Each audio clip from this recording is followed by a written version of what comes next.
안녕하세요, 성현입니다. 오늘은 일본에서 집을 구하는 방법에 대해서 이야기를 해보려고 해요. 우선 제가 지금 살고 있는 집의 조건부터 말씀을 드려보도록 할게요. 저희 집 조건을 듣고 일본에서 집을 구하실 때 본인이 계약하려고 하는 매물이 적당한지를 확인을 할 때 참고가 되었으면 좋겠습니다. 우선 제 집은 1K 구조이며 방의 크기는 7조 반입니다. 관리비를 포함해서 85,000엔을 매달 내고 있으며 제가 집을 계약할 당시에는 식기kim이 85,000엔 정도였고 레이킹은 없었습니다. 저희 집은 3개의 역에 접근이 가능하며 역까지 도보로 한 10분에서 15분 정도 걸리는 것 같습니다.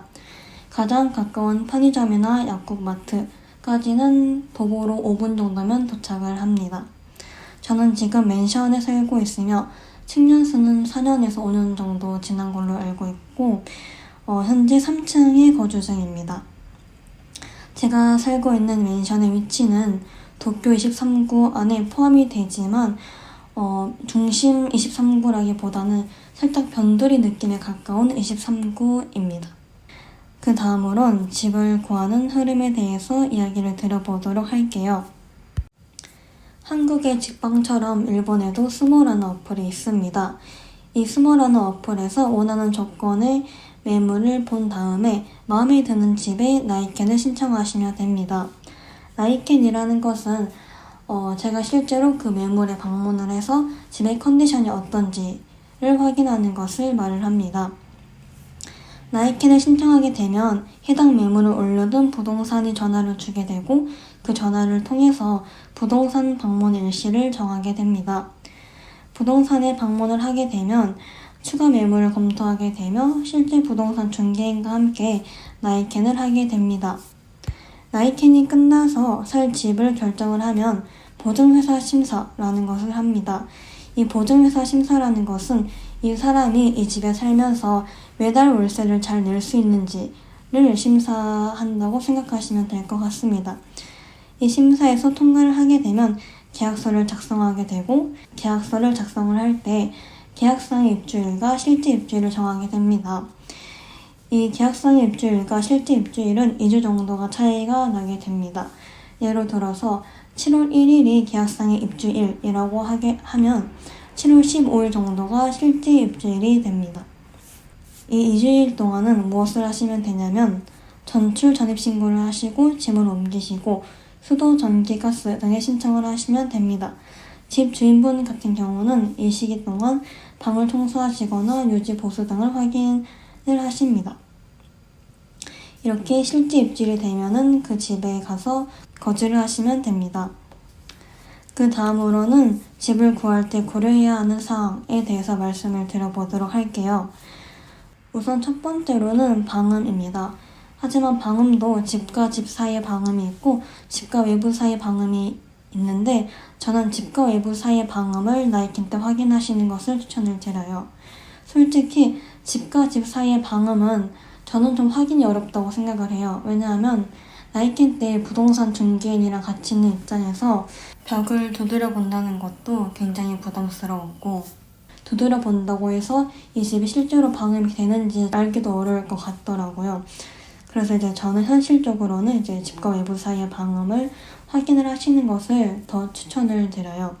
일본의 원룸 같은 경우는 대부분의 집들이 베란다로 연결되는 큰 창이 있습니다. 근데 이 큰 창이 이중창이 아니라 얇은 단일창인 경우가 굉장히 많아요. 아마 대부분 이런 창으로 되어 있기 때문에 외부 소음에 조금 취약한 구조를 가지고 있습니다. 그렇기 때문에 내가 살고자 하는 매물이 도로에 인접해 있거나 혹은 식당이 많은 번화가에 위치해 있거나 혹은 병원, 소방서와 같이 사이렌이 자주 울리는 위치에 있는 매물이라면 창을 닫았을 때 외부 소음이 잘 차단되는지를 확인하시는 것을 추천을 드립니다.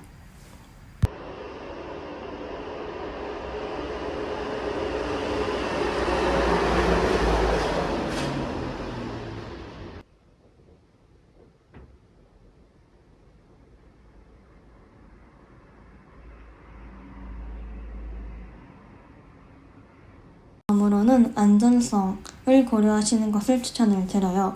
가장 첫 번째로는 베란다의 구조입니다. 일본의 대부분의 집들이 베란다가 있어요.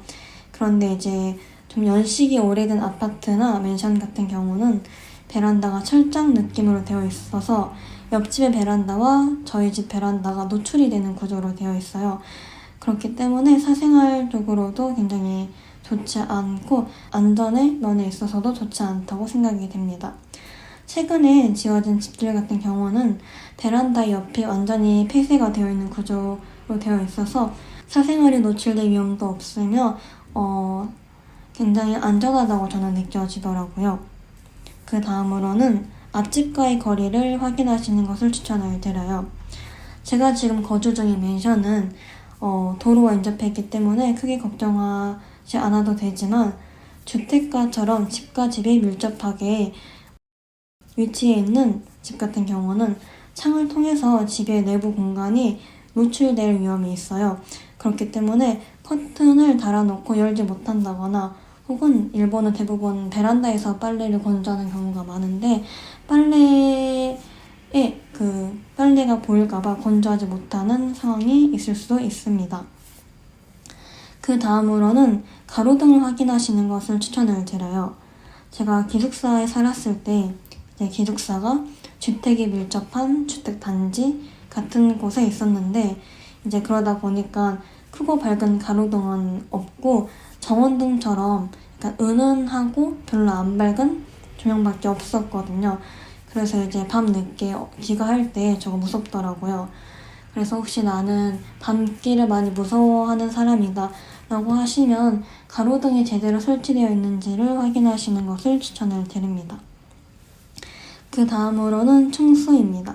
이 층수 같은 경우는 안전이나 사생활을 민감하게 생각하시는 분들은 2층 이상에 거주하시는 것을 추천을 드려요. 앞에 말씀드렸다시피 일본은 그 큰 창이 있기 때문에 거리를 통행하시는 분들이 제 집을 볼 수 있고 또 이제 고층의 집보다는 아무래도 침입의 난이도가 낮기 때문에 되도록이면 2층 이상에 거주하시는 것을 추천을 드립니다. 그 다음으로는 파출소의 위치입니다. 파출소가 집 근처에 있는지 확인하시면 좋을 것 같고 혹은 이쪽 지역으로 순찰을 도시는지도 확인하시면 좋을 것 같습니다. 그 다음으로는 필수적인 요소는 아니지만 예산의 여유가 있어서 집의 선택의 폭이 넓거나 혹은 좋은 집으로 갈 수 있다 라고 하시는 분들은 엘리베이터의 내부가 보이는 스크린이 있는지를 확인하시면 좋을 것 같습니다. 그 외에도 1층이 오토락이 있어서 이 맨션의 거주자가 아닌 사람들이 함부로 들어오지 못하는지도 확인하시면 좋을 것 같습니다. 그 다음으로는 편의시설을 고려해 보시는 것을 추천을 드려요. 우선은 맨션 안에 자전거나 혹은 자동차의 주차장이 있는지 그 유무를 확인하시는 것을 추천을 드립니다. 만약에 맨션 내에 자전거 및 자동차 주차장이 없다면 집 근처에 주차할 수 있는 공간이 있는지를 확인해 보시길 추천을 드려요. 그 다음으로는 엘리베이터의 유무입니다. 일본의 맨션 같은 경우는 고층의 맨션이 별로 없고 5층 정도의 맨션이 많다 보니까 좀 오래된 맨션 같은 경우는 엘리베이터가 없는 집들도 있거든요. 그렇기 때문에 계단을 별로 좋아하시지 않는 분들이라면 엘리베이터가 있는 맨션인지를 확인하시는 것을 추천을 드립니다. 그 다음으로는 집 주변에 편의점이랑 마트, 약국, 코인 세탁실이 있는지 확인하시는 것을 추천을 드려요. 이 부분은 굉장히 간편하게 걸어갈 수 있는 거리 내에 있는 게 좋고 이게 생활의 편리성과 굉장히 밀접한 부분이기 때문에 만약에 이게 없다면 생활에 굉장히 큰 불편함을 느끼실 수 있습니다. 마지막으로는 수납 공간을 확인하시는 것을 추천을 드려요. 이게 수납 공간이 없다면 같은 크기의 집이라도 짐 때문에 조금 더 좁은 공간이 되기 때문에 집에 옷장이 북박이장 형식으로 되어 있는지 혹은 벽에 짐을 넣을 수 있는 공간이 있는지 부엌 같은 경우는 상하부장이 있는지를 확인하시는 것을 추천을 드립니다. 마지막으로는 일본의 집 구조에 대해서 말씀을 드려보도록 할게요. 일본의 집 구조는 워낙에 많기 때문에 전부 다 설명하는 것은 어렵지만 그래도 이제 자취를 하게 되면 거주하게 되실 대표적으로 4개의 집 구조에 대해서 이야기를 해보도록 할게요. 우선은 1R과 1K, 1DK, 1LDK가 있습니다. R은 룸의 앞머리 글자이고 K는 키친의 앞머리 글자입니다. D는 다이닝룸의 앞머리 글자이고 L은 리빙룸의 앞머리 글자입니다. 그렇다면 이제 1R이라는 것은 방이 하나 있는 집이며 1K는 방이 하나 있는데 이제 그게 주방과 분리되어 있는 구조라는 의미고 1DK는 방이 하나가 있고 주방이 있으며 식사할 수 있는 공간이 분리되어 있다라는 것을 의미합니다. 그리고 마지막으로 1LDK라는 것은 방이 하나가 있고 거실이 있으며 주방이 있으며 식사할 수 있는 공간이 분리되어 있다라는 의미가 됩니다. 각 집의 집 구조의 특징에 대해서 이야기를 해보면 이제 1R 같은 경우는 부엌이 분리되어 있지 않기 때문에 같은 평수라도 더 넓은 방에서 거주를 할 수 있다라는 장점이 있습니다. 하지만 단점으로는 방에서 현관이 보인다라는 게 있고 요리를 할 시 그 요리 냄새가 방으로도 퍼지게 된다라는 단점이 있습니다.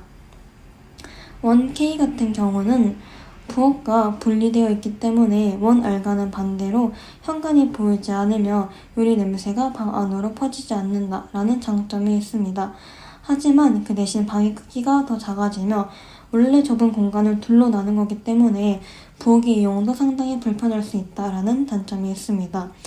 또한 이제 가열 시 부엌의 공간의 온도가 급격하게 올라가서 매우 덥다라는 단점이 있습니다. 그 다음으로는 1DK와 1LDK입니다. 사실 이제 이 방의 구조 같은 경우는 1K와 1R의 응용 버전이기 때문에 구조도 굉장히 다양해서 딱 이렇다라고 설명을 하는 게 어려워요. 하지만 여러 공간으로 분리되어 있는 만큼 1R과 1K와 비교했을 때는 공간적으로 더 크며 야층도 그만큼 더 비싸진다 라고 볼 수 있습니다. 이렇게 해서 오늘 일본에서 집을 구하는 방법과 고려해야 될 사항 그리고 일본의 집 구조의 특징에 대해서 이야기를 해봤습니다. 오늘 이 동영상이 참고가 되었으면 좋겠습니다.